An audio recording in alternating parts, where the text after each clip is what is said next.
Mr. Leland Stockard assumed the position that he did within your elite fraternity because of that uniquely Leland vibe that I sorely miss encountering each and every day.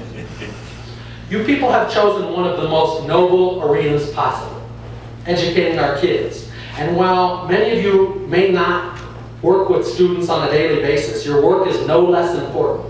And anyone who has actually witnessed the tremendous load that you bravely carry each and every day would know that your work, what I like to call direct work, is the foundation of the learning environment that will make or break our hopes for the future. You are the architects. You are the visionaries. You are the enablers that allow each student who walks through the halls of your schools that you oversee to dream of one day becoming the next Steve Jobs, the next Emily Dickinson, Albert Einstein, Martin Luther King, or Isaac Newton. And the beautiful thing about being audacious is there's no cookie cutter approach. You don't have to dress a certain way, look a certain way, talk a certain way. You may, however, need to learn to walk with a little bit of that grizzly swagger, or learn to emulate the confidence of a U of M alum if you happen to represent the Bobcat Nation. But you can certainly pave your own path and blaze your own trails.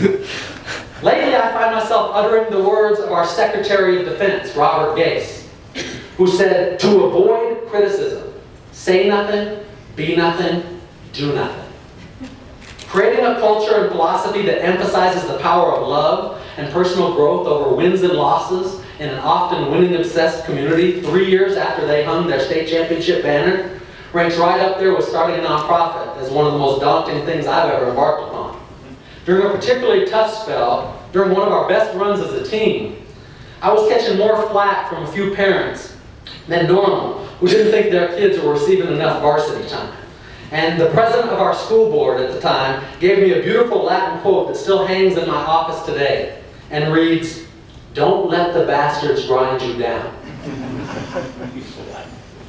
I vividly remember meeting coaches from across the state at the annual MHSA conference in Great Falls the year I was hired. So this was about 4 months before my first season. And they kept telling me, "You're walking into a buzzsaw, boy."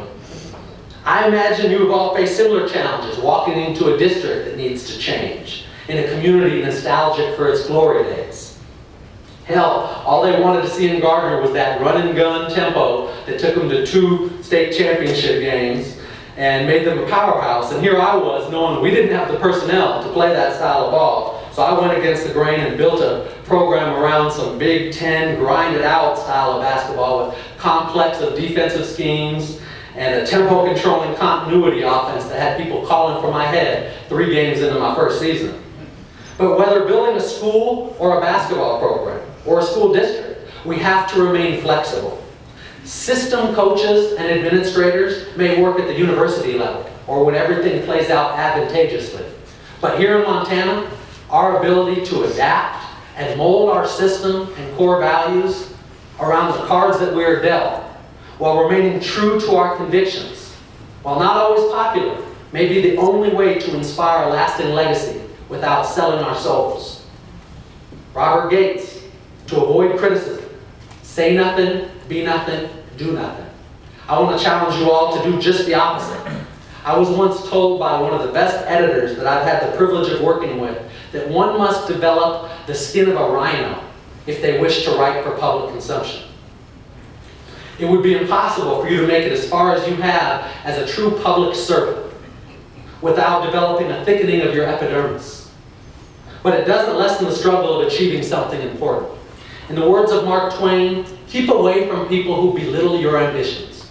Small people always do that. But the real great people make you too feel that you can become great. There's no way to avoid criticism when working as a public figure in the heated environment that is par for the course when working with the children of loving and sometimes irrational parents. But you can be the source of positivity and possibility for your staff and therefore your students. Constant dripping hollows out the stone. Paying it forward is ultimately what your work is all about. So now we're getting somewhere. We're midway through the 3rd quarter. We found our groove. Now we just got to keep this momentum going through the 4th. And I promise I've got no more derogatory things to say about MSU.